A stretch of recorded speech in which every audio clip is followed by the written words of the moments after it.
Siyata Dishmaya, Masechet Gitin, Daf Yudzain. Et nous commençons Daf Tetzain Amud Bet, le dernier mot de cette ligne avant la fin, Rabba Barbachana. Donc la Gemara continue, juste reprendre un point que nous venons de voir auparavant, lorsque deux personnes amènent un get Mimdina Tayam, est-ce qu'ils ont besoin de dire Befanai Nirtam, Befanenu Nirtav ou Befanenu Nirtam ou pas, étant donné qu'ils sont là, donc ils peuvent de toutes les manières le lendemain authentifier le shtar. Et nous avons vu que c'était une question, une marloquette. Et là la Gemara continue, nous rapporte Rabba Barbachana, Khalash est tombé malade, Ol Legabe Rabbi Yehuda ve Rabba Leshulebe. Rav Yehuda et Rabba, ou d'après une autre version, et Rabbanan, sont venus lui rendre visite. Baoumine lui ont posé la question suivante à Rabba Barbachana. Shnaim sheviu get mimtinatayam, deux personnes qui ont amené le get d'outre-mer, mimtinatayam, est-ce que tzrichim sheyumru, est-ce qu'ils ont besoin de dire befanenu nirtab, befanenu nirtab, o en tzrichim, est-ce qu'ils doivent dire qu'il a été écrit et signé devant nous, ou ce n'est pas la peine. Amar lahem, il leur a dit en tzrichim, ce n'est pas nécessaire. Pourquoi? Ma'ilu yomru befanenu girsham, ilo meemne, après tout, si ces deux témoins vont dire que cet homme a divorcé cette femme devant nous, n'est-ce pas qu'on va les croire?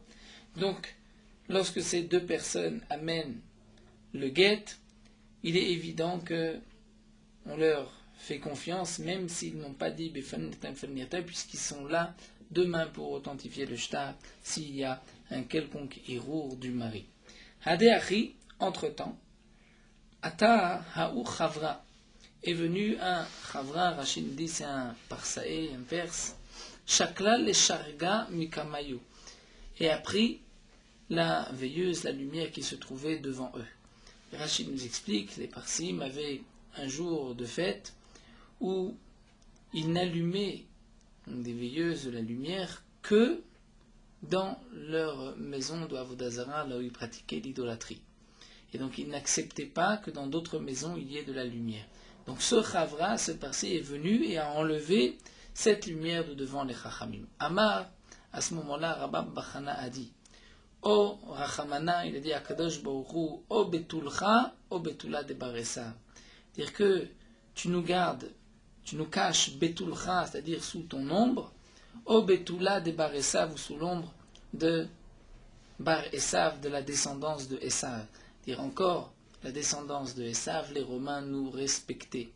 Mais les Parsim ne nous respectent pas et nous prennent même la lumière devant nous, ne nous laissent pas accomplir les mitzvot.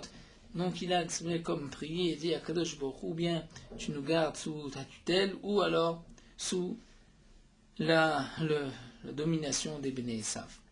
Alors la Gemara déduit de là les Memra, des Romae, Ma'alou, mais Parsae. Cela voudrait dire que Aromae, d'après certains Gemara, d'autres Gemara ont enlevé le Aleph des Romae, dire que les Romains, de la descendance de Esav, sont mieux que les Parsim, c'est-à-dire dans leur relation avec les Bnei Israël. Vatane, pourtant, demande la Gemara, nous allons voir le contraire. Rabbi Chia explique, Vatane Rabbi Chia enseigne, Maï dirtiv, quelle est la signification du pasuk dans Iyov, Elohim Hevin Darka.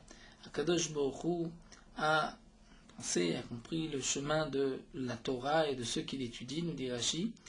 Et Akadosh Baruch Hu a pensé où est-ce que la Torah pouvait, ou les Bnei Israël pouvaient s'installer pour pouvoir continuer à étudier. Ve'u yada et mekoma, et Akadosh Baruch Hu, lui, c'est l'endroit où les Bnei Israël peuvent continuer à pratiquer la Torah. Et Rabbi Chia nous explique que dès Akadosh Baruch Hu Israël, Akadosh Baruch Hu sait que les Bnei Israël en yecholim likabel gzerot urmiim, ne peuvent pas accepter ou surmonter les xérot, les décrets des Romains. Rashi nous dit, les Romains qui interdisaient d'étudier la Torah, d'accomplir les mitzvot. Et donc c'est pour cela, Amad vigla otam le Bavel, que Akadosh Baruch Hu les a exilés plutôt à Bavel. À Bavel, où se trouvaient, donc, non pas les Bnei Esav, les Parsim, les Kasdim. Et donc nous voyons qu'au contraire, les Romains décrétaient sur les Bnei Israël des interdictions d'accomplir les mitzvot. Donc comment se fait-il que Bachana a préféré être chez les Bar Esav, les Romains, plutôt que chez les Parsim? L'Agma répond, Lokasha, ce n'est pas une contradiction. Ha mikame denitu chavre le Babel.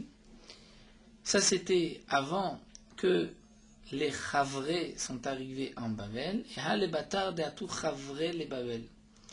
Et l'autre, c'est-à-dire ce que nous a dit ici Rabba Bachana, c'est après que les Chavre soient venus en Babel. C'est-à-dire, nous explique Rashi, Chavre était une nation donc un peuple qui se sont infiltrés, ils sont venus habiter en Babel, et ensuite ces Chavre ont effectivement causé du tort au Bnei Israël. Donc, les Chavre, Rashi explique qu'il s'agit des Parsim. Lorsque les Parsim sont arrivés en Babel, c'est à ce moment-là qu'ils ont fait souffrir les Bnei Israël. Avant que les Parsim soient arrivés en Babel, lorsqu'il n'y avait encore que les Kasdim, nous dit Rashi, à l'époque de Nebuchadnezzar, Merouda, Belshazzar, là les Bnei Israël étaient tranquilles, si on peut dire, ils pouvaient accomplir les mitzvot. Mais une fois que les Chavre sont arrivés en Babel, c'est-à-dire à l'époque de Koresh, à ce moment-là, les Bnei Israël souffraient d'être sous les Perses et préféraient être chez les Romains. Tosfot n'est pas tout à fait d'accord avec l'explication de Rashi qu'il s'agit des Parsim, les Chavre, des Perses, mais Tosfot veut expliquer que c'était un peuple qui s'était infiltré en Babel, et c'était ce peuple qui par la suite avait même rendu les habitants de Babel mauvais et méchants vis-à-vis des Bnei Israël. Donc la Gemara nous a juste rapporté ce que Rabba Bachana avait enseigné, que deux personnes qui amènent un shtar, un get, n'ont pas besoin de dire Befanenu Nirta, Befanenu Nirta, mais juste la Gemara nous a, à travers cette histoire, rajouté ce maasé avec cette lumière, et donc les Chavre, les Parsim ou les Romaïm, les Romains. On continue avec la suite de la Mishnah. Echad omer befanai nirta, veshnaim omim befanenu nirtam kasher. Nous avons vu que si une personne dit le shtar, le get a été écrit devant moi, et deux disent il a été signé devant nous, c'est kasher. Amar Rabbi Ami, Amar Rabbi Yochanan. Rabbi Ami vient préciser au nom de Rabbi Yochanan. Lo shanu, ela shaget yotze mitachat yad ed ktiva. On parle seulement dans le cas où le get sort des mains de celui qui témoigne sur l'écriture, c'est-à-dire le shaliach, c'est celui qui vient dire Befanai Nirtav, il a été écrit devant moi. Et donc à ce moment-là, puisque les Chachamim m'ont fait confiance au shaliach, qui dit Befanai Nirtav comme deux témoins, c'est vrai que ce shaliach ne témoigne pas sur la signature, mais nous avons deux autres témoins sur la signature. Donc nous avons Nas ou Kishnaim Alze, ou Kishnaim Alze, c'est comme si on a deux témoins sur l'activa, puisque le shliach a la force de deux, le poids de deux. Et sur les signatures, nous avons aussi deux témoins, et donc c'est pour cela que c'est kasher. Aval mitachat yedei chatima pasoul. Mais si les deux témoins, c'est-à-dire les deux qui ont témoigné que la chatima, que la signature est kasher, si eux-mêmes sont les shluchim, là dans ce cas-là, le get est pasoul. Pourquoi ? Puisque les shluchim ont dit effectivement Befanenu Nertam, mais ils n'ont pas dit que le get a été écrit devant eux. Et donc l'agma déduit de l'alma kassavar, on peut déduire des paroles de Rabbi Ami au nom de Rabbi Yochanan que Shnaim shivu get, dinatayam tzrichim shimon Nirtam. Donc deux qui ont amené un get dinatayam ont besoin de dire il a été écrit et signé devant nous. Et donc puisque ici les deux qui ont apporté le get, c'est vrai qu'ils ont dit il a été signé devant nous, mais ils ne peuvent pas dire qu'il a été écrit devant nous, donc c'est pour cela que c'est pas sous. Amalé Ravasi, alors Ravasi dit à Rabbi Ami, si c'est ainsi, la meata, Recha de Katane, Shnaim, Omim, Fanon, Nirta, Vecha, de même Fanan, Nirtam, Pasoul, Rabbi Marchir. La Recha, ce que nous avons développé et vu hier, que lorsque deux personnes ont dit le shtar le get a été écrit devant nous, mais il n'y en a qu'un seul, un troisième qui dit le get a été signé devant nous, c'est Pasoul, et Rabbi Marchir. D'après toi, tu viens dire que dans notre Mishnah, on parle dans le cas où le get sort d'un seul shia de celui qui témoigne sur l'écriture. Mais si c'est ceux qui ont signé, qui sont les shluchim, là c'est pasoul. Donc ce qui est marqué ici, pasoul et Rabbi Marchir, dans l'autre cas, on parle vafilu get yot semitachat yedeshnen pasli rabanan, que même lorsque le get est sorti des mains des deux qui ont dit que le get a été écrit devant nous, c'est pas soul, d'après les Chachamim et Rabbi Yehuda et Marchir. Puisque on vient d'expliquer la Mishnah, la Sefa, que celui qui témoigne sur l'écriture du guet, c'est lui le chaliar. Donc plus haut, ceux qui témoignent sur l'écriture du guet, ce sont eux les shluchim. Et pourtant, les Chachamim vont dire que c'est pas soul. Est-ce que vraiment, dans ce cas-là, les Chachamim vont dire que c'est pas soul? Amarle lui a dit oui. Donc ici, Ravasi a posé la question à Rabami. Rabami répond oui, c'est pas soul, même lorsque le guet sort des mains de ceux qui ont dit le guet a été écrit devant nous. Alors bien sûr, Tosot explique que la question de Ravasi est en vérité ce que la Gemara avait posé plus haut, c'est-à-dire quelle est la marloquette entre Rabbanan et Rabbi Yehuda. Seulement la Gemara ici ne s'allonge pas encore une fois, on peut reprendre la Sugia précédente. Zimni, une autre fois nous raconte la Gemara Shkeche, Rav Assi a trouvé que Rab Ami Diativ et Kamar enseignait et disait d'Afilu get yotse mitachat yedei chatima kasher, que même si le guet sort des mains de ceux qui témoignent que le guet a été signé devant nous, le guet est kasher. Contrairement à ce que nous avons vu plus haut au nom de Rabami. Alors la Gemara nous dit donc on déduit que lorsque deux personnes ont amené un guet, ils n'ont pas besoin de dire que le guet a été signé et écrit devant nous, et donc c'est pour cela que lorsque les deux vont dire qu'il a été signé, même s'ils n'ont pas dit qu'il a été écrit, c'est kasher. Amarle Ravasi, alors Ravasi lui dit la Me'ata, c'est ainsi. D'après ton interprétation à toi, Rabbi Ami, Reshad et Katane, Shnaim, Bomifanirtav, Echad, Bomifanirtam, Pasou, Rabbi Marchir, dans la Sefa où c'est marqué que deux ont dit que le guet a été écrit devant nous, mais il n'y en a qu'un seul qui dit que le guet a été signé devant nous, devant moi, un troisième. Et Rabbi Lecham me dit que c'est pas sous le Rabbi des Marchir, Tama, Den, Agetutzim, Tachadi, Shnem. Donc pourquoi c'est pas sous? Parce que le guet ne sort pas des mains de ces deux-là, puisqu'on parle que le guet sort des mains de celui qui témoigne sur la signature. Mais mais si le guet sort de ceux qui témoignent sur l'écriture de la signature, là, dans ce cas-là, c'est kasher. Donc même d'après les Chachamim, c'est kasher. Donc comme on l'a vu, on reprend les questions plus haut. Quelle est la marquette entre Abud et les Chachamim? Amar Le'in, il lui a dit oui. Et là, Ravasi s'étonne, il dit Vazinin ma martananachi. Pourtant, parfois, nous avons entendu de ta part le contraire. Que plus haut nous avons vu que même lorsque deux ont amené un guet minatayam, ils doivent dire befan nirtam, mais ici tu viens de dire le contraire. Amarle, alors Rabbi Ami répond yeted hi shelotamut.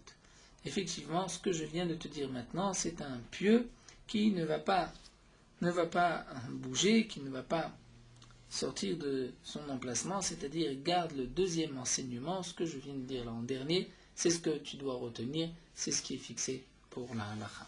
Donc Ravasi a conclu ici, d'après Rabami, que même lorsque deux personnes vont amener un guet mimdinatayam, même s'ils ne peuvent pas témoigner sur l'activa, cela a été écrit, ils n'ont pas besoin de dire befanun nirtam, étant donné qu'ils sont là demain pour authentifier le shtar. On continue avec une autre Mishnah, Nirtav Bayom Venirtam Bayom. Donc juste avant de commencer cette Mishnah, nous allons rappeler concernant les autres shtarot le din de la date dans un shtar qui est très important, et nous allons voir est-ce que dans un get, c'est la sugia d'aujourd'hui, il faut écrire la date du get, et si oui, pourquoi. Lorsque sur un shtar c'est marqué que Reuven a emprunté tant d'argent à Shimon, c'est vrai que ce n'est pas nécessaire de dater le shtar, puisque c'est marqué que Reuven doit à Shimon, peu importe quand est-ce qu'il a emprunté, il doit à Shimon. Ou si c'est une vente ou toute chose qui touche tard, qui est une preuve sur un maasé, a priori, la date n'est pas importante. Mais nous allons voir que la date est très importante dans tous les shtarot où il peut y avoir par la suite une saisie. Prenons l'exemple du prêt qui est l'exemple le plus simple. Reuven a emprunté de l'argent à Shimon. Lorsque on écrit sur un shtar cet emprunt, par le shtar, Reuven va hypothéquer tous ses biens. Les biens de Reuven sont hypothéqués, et si demain Reuven vend ses biens à Lévi, et que par la suite Shimon vient récupérer son argent, Reuven n'a pas de quoi payer, Shimon va se tourner vers les terrains. Les terrains étaient hypothéqués, mais les terrains ont été entre-temps vendus à Lévi. Ce n'est pas grave, Shimon va se rendre chez Lévi, va lui dire « Les terrains étaient hypothéqués sur ce prêt, je prends les terrains, tu n'avais pas à les acheter de Reuven, tu les as achetés, tu as perdu ton argent. » Puisque ce shtar, cet acte de prêt peut amener par la suite à une saisie des lekochot des acheteurs, par le shiboud, par cette hypothèque des biens. Donc là, il est nécessaire de mettre une date. Pourquoi? Puisque si le prêt a eu lieu le 1er Iyar, mais que la date du shtar, c'est le 1er Nissan, à ce moment-là, si Reuven a vendu des terrains entre le 1er Nissan et le 1er Iyar, Shimon va venir se servir demain. Pourtant, si le prêt n'a eu lieu que le 1er Iyar, les terrains n'étaient pas hypothéqués lorsqu'ils ont été vendus. Et donc Lévi a acheté des terrains qui étaient libres, qui n'étaient pas hypothéqués. Donc si le prêt a lieu le 1er Iyar, ce n'est qu'à partir du 1er Iyar que les terrains de Reuven sont hypothéqués. Et si on écrit dans le shtar le 1er Nissan, bien Shimon risque de prendre les terrains qui ont été vendus entre le 1er Nissan et le 1er Iyar, et donc d'être toref, de prendre des lekochot des acheteurs chez l'Okedim, donc un terrain qui ne lui revient pas, qui n'était pas hypothéqué, donc qui n'est pas d'après la loi, la justice. C'est pour cela que tout shtar, nous devons marquer le jour du prêt sur le shtar. Un shtar mukdam, où le jour du prêt a été avancé, il emprunte le 15 Iyar et on marque le 1er Iyar, il emprunte le 1er Iyar, on marque le 1er Nissan, ou même si on marque, il emprunte le 2 Nissan et on marque le 1er Nissan, c'est pas soul. Inversement, s'il a emprunté le 1er Nissan et qu'on a marqué le 10 Nissan, là dans ce cas-là, le shtar est kasher, puisque c'est comme si Shimon accepte de renoncer à l'hypothèque de 10 jours. Entre-temps, ce qui a été vendu du 1er au 10 Nissan, Shimon a perdu, ne pourra pas prendre de bien de Lévi. Ça, c'est Shimon qui renonce. Donc, tout shtar qui va servir par la suite à récupérer, à prendre une saisie des lekochot, dans ce cas-là, le shtar doit être daté du jour même. Si il est daté de la veille, c'est pasoul. Et d'après la Torah, la journée suit la nuit, donc nous avons Vaïerev, Vaïboker, la nuit et le jour. Donc tout ce qui a été fait la nuit, on ne peut pas marquer le jour qui précédait, mais le jour qui suit. Même dans une ketouba, un jour de mariage, il faut faire très attention que la date soit bien la date du mariage, de l'engagement, du kinyan, et pas la date qui précède. Si par exemple on a fixé la choupa en fin d'après-midi, que la choupa tarde, on ne va procéder à la choupa qu'au début de la nuit, donc dans un autre jour. Il faudra faire attention que la ktuba, sur la ktuba, soit marquée la date du lendemain et pas la date de cette même journée, sinon le shtar est mugdam. Sauf si bien sûr le khatan va faire un kinyan auparavant, avant la tombée de la nuit. Pour un get, est-ce que la date est essentielle ou pas? C'est ce que nous allons voir dans la Mishnah. Nirtav beyom venertam bayom, le get a été écrit le jour, il a été signé le même jour. Ou balayla venertam balayla, il a été écrit et signé la nuit. Ou balayla venertam bayom, il a été écrit la nuit et signé le jour qui suit. Donc c'est-à-dire écrit, on a marqué la date de la nuit, et le jour qui suit il a été signé, le get est kasher, puisque c'est la même journée.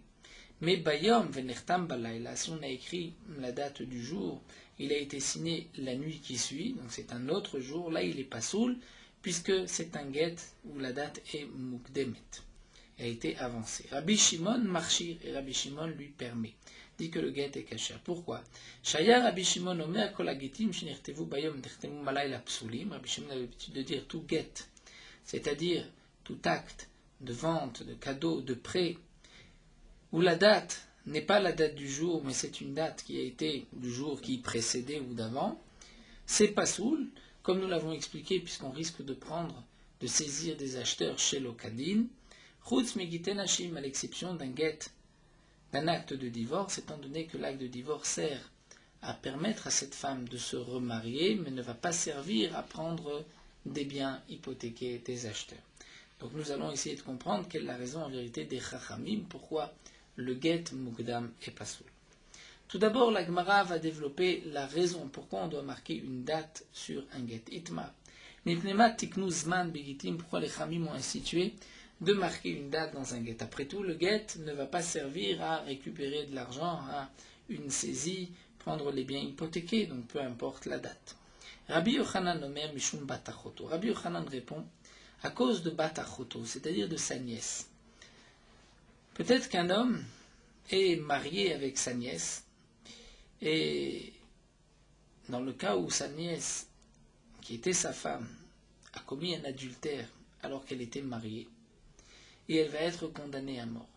Mais lui qui est l'oncle, c'est vrai que c'était sa femme, en plus sa nièce, donc il l'aime particulièrement, il va avoir pitié d'elle, il va avoir peur qu'elle va être tuée par le Bédine, donc il va rapidement lui écrire un acte de divorce.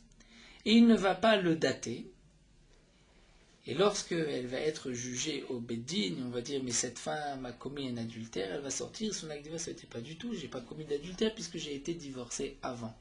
Et si la date n'est pas marquée, donc on ne peut pas savoir si l'adultère a eu lieu avant ou après le divorce. Donc les Khamim ont institué un Zman, et donc ainsi, au moment où il a donné le guet, la date est marquée. Si les témoins disent qu'elle a fauté après, donc là, elle n'est pas chayivet mita, mais si elle a fauté avant, la date marquée dans le guet, là, elle est chayivet mita. Ça, c'est la raison de Rabbi Yochanan. Resh Lakish amar mishum perot. Resh Lakish donne notre explication. Resh Lakish nous dit, étant donné que lorsqu'une femme apporte des biens au foyer, ce qu'on appelle les nirse milog, le mari va manger les fruits de ces biens, de ce terrain, mais il n'est pas propriétaire du terrain lui-même. Quel est le din lorsqu'une femme est divorcée? Le mari n'a pas le droit de manger les pérotes. Les pérotes ne lui appartiennent plus, il doit les laisser à son ex-femme.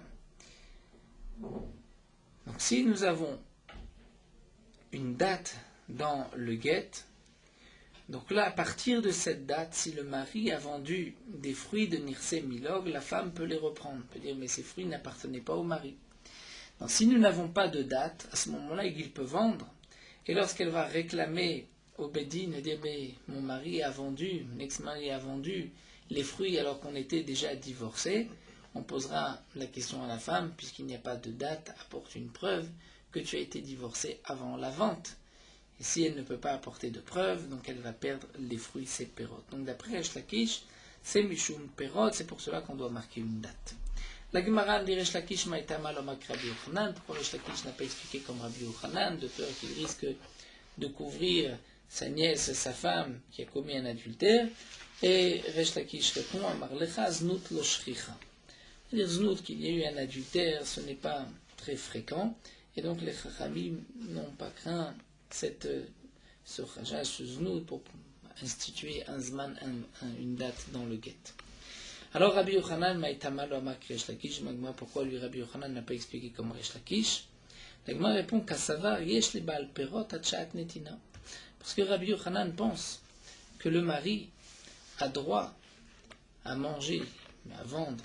Il peut disposer des fruits nirse milog jusqu'au moment où il va donner le guet à sa femme. Donc le moment où on a écrit le guet, la date du guet ne nous importe pas, puisque ce qui est important, c'est au moment où on va prendre, si demain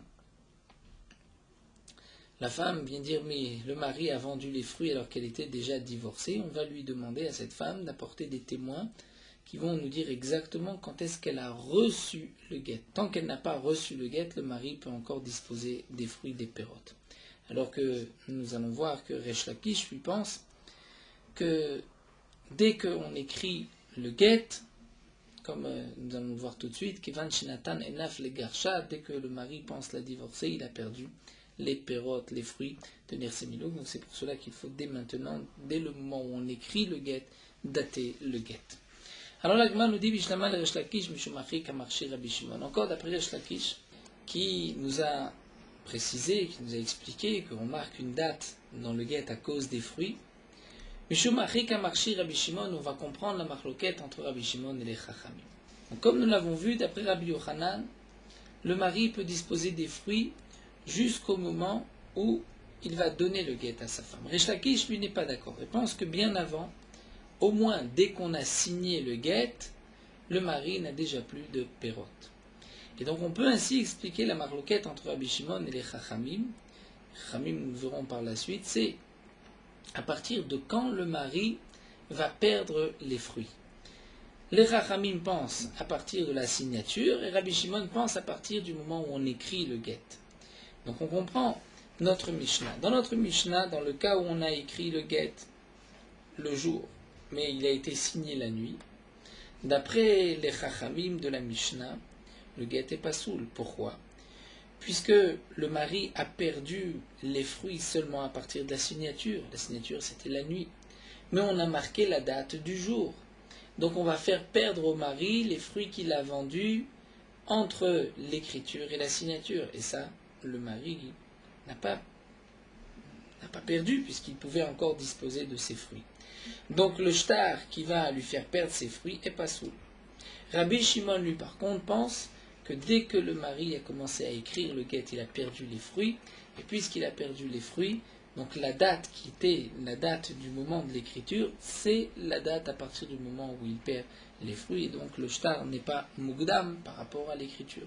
Donc l'agma nous dit Bishlama le Resh Lakish, Resh Lakish, Shumachi Kamarchi Rabbi Shimon, on comprend pourquoi Rabbi Shimon est matir, puisque d'après Rabbi Shimon, c'est à partir du moment de l'écriture que le mari va perdre les fruits. Donc s'il a été écrit le jour et signé la nuit, même s'il n'a pas été signé le même jour, il n'y a pas de problème puisque le mari a déjà perdu du moment où le guet a été daté. Et les Chachamim, nous allons voir que les Chachamim pensent que c'est à partir de la Khatima, de la signature, et donc c'est pour cela que nous avons sur ce shtar la date de l'écriture et c'est pas soul. Mais d'après Rabbi Yochanan qui explique toute la raison, c'est par rapport à sa nièce, sa femme qui commet l'adultère. Alors Maïtamad Rabbi Shimon démarché. Pourquoi? Lorsque le guet a été écrit le jour, il a été signé la nuit. Donc le jour c'était le 1er Nissan et la nuit c'est le 2 Nissan. Sur le shtar on a marqué le 1er Nissan. C'est pas soul. Pourquoi c'est pas soul? Peut-être que sa femme a commis un adultère dans la journée après avoir écrit le guet et elle n'était pas encore divorcée. Et donc son mari et son oncle va vouloir la protéger. Et donc en signant le soir sur la date du matin, du 1er Nissan, alors qu'elle n'était pas encore divorcée, il va la protéger de la mort. Donc d'après Rabbi Yochanan, on comprend les Chachamim, mais quelle est la raison de Rabbi Shimon? Pourquoi d'après Rabbi Shimon c'est moutar? Après tout, peut-être que cette femme a fauté entre le moment de l'écriture et le moment de la signature. Et elle était encore mariée, donc elle est chayivet mita. Amar lecha Rabbi Yochanan, ibed Rabbi Shimon lo ka'amina. Rabbi Yochanan répond, moi d'après Rabbi Shimon, je ne dis pas. C'est-à-dire ce que j'ai dit, mon explication par rapport à Batachoto, c'est d'après les Chachamim, Kamina libad Rabbanan. Mais c'est vrai que d'après Rabbi Shimon, la raison, ce n'est pas Mishum Achoto, c'est Mishum Perot. Alors là, Gman dit Bishlama le Rabbi Yochanan, dit Kaben Rabbi Shimon le Rabbanan. Maintenant, on comprend d'après Rabbi Yochanan la machloquette entre les Chachamim et Rabbi Shimon. D'après les Chachamim, c'est Mishum Batachoto, donc c'est pas soul, puisqu'il peut ainsi lui éviter la mort, et donc il faut dater du soir même et pas de la journée, de peur qu'elle a fauté entre temps. Et d'après Rabbi Shimon, c'est caché, puisque toute la raison c'est Perot, c'est les fruits, et le mari a déjà perdu les fruits dès l'écriture.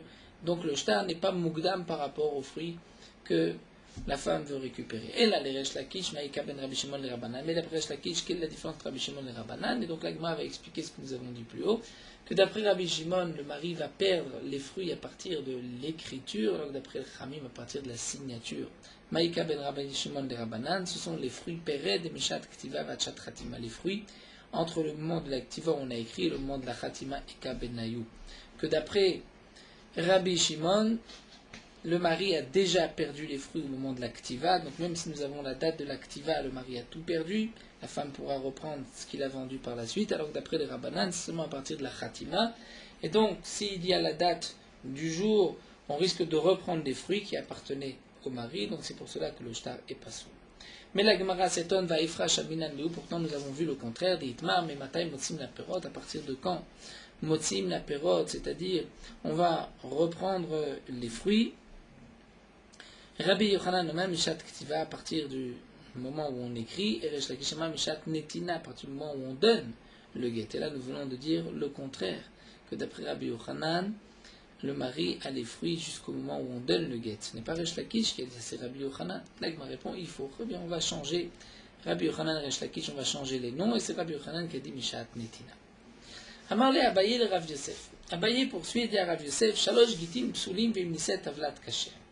Nous avons 3 gitin, la Gemara avait déjà rapporté plus haut cette halakha, 3 gitin qui sont psulim, v'imniset, et si malgré tout cette femme s'est mariée, le vlad est kasher. Si elle s'est mariée, elle a eu un enfant, elle n'était pas, donc ce n'était pas un adultère, l'enfant n'est pas mamzer, l'enfant est kasher. Entre autres de ces 3 gitin, nous avons le guet, où les témoins ont signé mais il n'y a pas de date.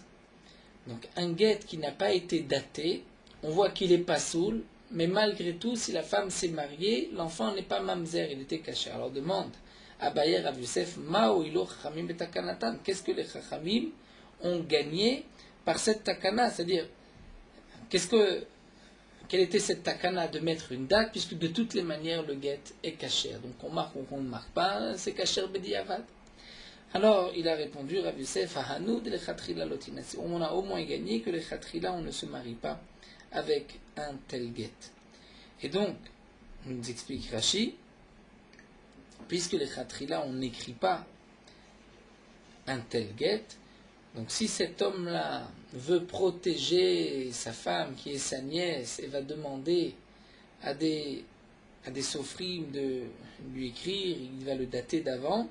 Là, dans ce cas-là, on ne l'écoutera pas, de même pour les fruits, si l'intention de vendre et qu'il veut essayer de changer ou de dater d'avant, ou de ne pas mettre de date, les chachamim, les sofrim, les scribes et les témoins ne vont pas accepter. Et donc, au moins, on a gagné cela, c'est-à-dire que puisque les chachamim ont exigé un guet, avec un zman, avec une date, si un homme ne veut pas mettre de date pour protéger sa nièce ou pour pouvoir vendre les fruits, on n'écrira pas, on ne signera pas un tel guet. La Gemara pose une autre question. Gazier les zman d'idée v'yave nihalamai. Si un guet a été écrit, signé avec une date, et le mari va couper, il va enlever la date, son intention est de pouvoir protéger sa nièce ou pour pouvoir vendre des fruits, et il a donné ce guet à sa femme. Maï, quel est le din? C'est-à-dire, théoriquement, c'est un guet qui n'a pas de date, et ça rentre dans les shalosh gitim soulim, que si elle s'est mariée, l'enfant est caché. Donc la question revient, qu'est-ce que les chachamim ont gagné, puisque là, les khatrila, il va marquer une date, et ensuite il va la couper, il va enlever la date. L'agma répond, à Marley, il lui a répondu, les ramay lo chashinan, qu'un homme soit autant ramay, c'est-à-dire de marquer une date et ensuite de l'enlever, ça on ne craint pas, on ne pense pas qu'un homme va faire une telle chose, c'est-à-dire enlever la date, tout le monde voit qu'il a enlevé la date, on va mettre des soupçons, pourquoi tu as enlevé la date, est-ce que c'est pas pour la protéger ou pour pouvoir vendre, donc ça, on ne craint pas qu'un homme va faire une telle chose. Une autre question, Katuvbo Shavua, Shana, Chodesh, Shabbat, Mai. Si on a marqué Shavua, c'est-à-dire la date peut être composée de plusieurs parties. Nous avons d'abord quel Shavua, c'est-à-dire quel groupe de 7 années par rapport au Yovel, puisque le Yovel c'est 7 fois 7. Donc nous avons le premier groupe de 7 ans du Yovel, le deuxième, troisième, pour situer dans les dates. Donc Shavua, on a marqué Shavua, c'est-à-dire quel est le groupe de 7 par rapport au Yovel. Mais ce n'est pas marqué, nous explique Rashi, quelle année dans la Shemitah. Ou bien c'est marqué Shana, l'année de la Shemitah, deuxième année ou troisième année de la Shemitah, mais ce n'est pas marqué quel mois. Ou bien c'est marqué Chodesh, quel mois, mais ce n'est pas marqué quelle semaine. Ou bien c'est marqué même la semaine, mais le jour n'est pas précisé de la semaine. Maï, quel est le din? Hamarlé lui a dit Kacher, le guet est Kacher. Alors la question revient Maoul Chamim Betakanatan, qu'est-ce que les Chamim ont gagné? Puisque là, si sa nièce a fauté dans la semaine, ou si c'est dans l'année, d'après dans le cas où on n'a pas marqué quelle était l'année ou quel mois, donc il pourra la protéger, ou de même pour les fruits, pour les pérotes. Nous, l'Agma répond, donc Rav Yosef répond, même si on n'a pas précisé toute la date, mais on va quand même gagner les Shavua des Kamé. C'est-à-dire que si elle a fauté dans la première Shemitah et qu'on avait marqué la deuxième Shemitah, donc là au moins on pourra la tuer sur la première Shemitah. Ou bien la Shavua des Batré par rapport à la Shemitah d'après, que dans le cas du rachis des fruits, ici, il a vendu après, donc elle pourra récupérer ses fruits puisqu'il y a au moins une date. C'est parce que si tu ne dis pas ainsi, que même lorsqu'on n'a pas précisé la date exactement, c'est quand même caché, tu vas te poser le problème Yoma Gouffé, mais il y a des nains, ça fera Mipania. Le jour même, on ne sait pas si c'est le matin ou l'après-midi, même si on a marqué le premier Nissan, peut-être qu'en vérité elle a fauté le matin, et que le mari va l'après-midi faire écrire un guet, ensuite on va dire tiens mais le premier Nissan, elle était déjà divorcée, et donc elle n'a pas commis d'adultère, et pourtant on voit, elle a, que même si c'est marqué le jour, on ne précise pas quand c'est caché, au moins ça sert les yomé des kamé, les yomé des batrés, pour le jour d'avant, le jour d'après, les choix des kamé, les choix des batrés. Là aussi, on a au moins gagné la semaine d'avant et la semaine d'après, c'est-à-dire dans le sens 6 semaines, le groupe de 7 années d'avant et le groupe de 7 années d'après, c'est-à-dire la Shavua dans la Shemitah, même si ce n'est pas précisé exactement la date, mais puisqu'il y a une partie de la date, donc au moins la Takana des Chachamim va servir pour la date d'avant ou d'après. Même si on a un doute dans la deuxième Shemitah ou la troisième Shemitah, puisque c'est là chez 7 ans, on ne sait pas dans ces 7 ans quand est-ce qu'elle a divorcé, mais on sait au moins qu'avant ces 7 ans, elle n'était pas divorcée, et après ces 7 ans, elle était divorcée, de même que pour la journée, on ne sait pas si c'est le matin ou l'après-midi, mais la journée suffit, donc là au moins, pour cela c'est suffisant. Les Chachamim vont se suffire à une partie de la date, et comme nous explique Rashi, parce que s'il n'y avait pas du tout de date à ce moment-là, on ne pourrait jamais la tuer, puisque nous avons Safek Nefashot Lehakel. Là, nous allons nous arrêter ici, et mener Ravina, aussi dans le Gilim de Gittin. Poursuivons Merot Alacha Daf Yud Zayin, lorsque on va s'interrompre pour Davar chez Pekdusha au milieu du Perek, au milieu de la Bracha, au milieu de la lecture du Kriyat Shema, on pourra s'interrompre même lorsqu'on est au milieu d'un pasouk. Donc lorsqu'on va répondre et qu'on se trouve au milieu d'un pasouk, si on peut rapidement terminer au moins le sujet, pour ne pas s'interrompre au milieu du sujet, par exemple, si on se trouve au milieu du pasouk de Santem et Devarai Elle. Donc on peut s'interrompre pour répondre au Kaddish ou à la Kedusha, mais si on peut rapidement dire Al-Levavrem va'al nafshechem, et donc ainsi on a terminé le sujet des Samtem et Devarile Al-Levavrem va'al nafshechem, il vaut mieux, et ensuite on reprendra un autre sujet, Uksharten Otam. Donc là, il vaut mieux terminer si on peut. Si on ne peut pas terminer ces quelques mots et qu'on doit déjà répondre, donc là on répondra, et ensuite il vaut mieux reprendre du début du Passouk pour reprendre le sujet. Lorsqu'on lit le Kriyat Shema et qu'on se trouve au milieu du Shema Israël, au milieu de Baruch Shem Kevod Malchut Olam Vaed, on ne s'interrompra pas en aucun cas, puisque c'est Kabbalat Ol Malchut Shamayim, on prend sur soi le joug de la royauté divine, donc on ne peut pas s'interrompre ni entre le Pasuk Shema Israël et Baruch Shem Kevod Malchut Olam Vaed. Donc de même pour les Dvarim Sheba Kedusha, qu'on peut répondre Be'emtsa Perek. Ici, on ne pourra pas répondre donc, ni à la Kedusha, ni à un Kaddish, ni à Barechu. Celui qui a peur que le Zman du Kriyat Shema risque d'être dépassé, et donc il va s'empresser de lire le Kriyat Shema sans les Berachot pour accomplir la mitzvah du Kriyat Shema, il a l'interdiction aussi de s'interrompre au milieu d'un passage, au milieu de la lecture, sauf pour Davar chez Bekdusha, comme nous l'avons vu pour Yeshem Rabba, Barechu, là on pourra répondre au milieu du passage.